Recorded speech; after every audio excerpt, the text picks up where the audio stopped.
হ্যাঁ বলো। বাবা কিছু খেয়েছিস? তা খাই নাই। সকালে তো কিছু খেয়েও গেলি না। খাইনি গো, খাইনি। টাকা আছে? হ্যাঁ আছে টাকা। ঠিক আছে, তাহলে কিছু খেয়ে নিস আর সময় মতো চলে আসিস। আমি রাখলাম।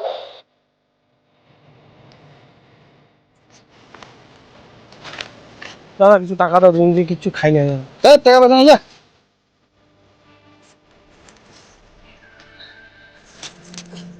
দাদা তুমি টাকা দাও, তুমি দিয়ে কিছু খাইনি, খাবো। আমি না হয় বাড়ি গিয়ে খেয়ে নেবো। 8 টাকা দিয়ে তো পেট করে খেতেও পারবো না, একেই দিয়ে দিই। ভগবান ভালো করবে না।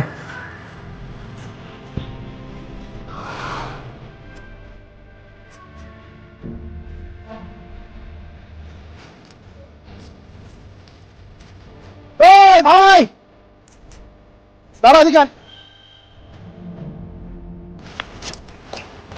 8 টাকা দে। না আমি দিব না। 8 টাকা দে না। না আমি দিব না। রাত্রি আমার গোল ফ্লেকটা হয়ে যাবে। एकदम इन्होंने वक्त बदल दिया, जज्बात बदल दिए, जिंदगी बदल दी।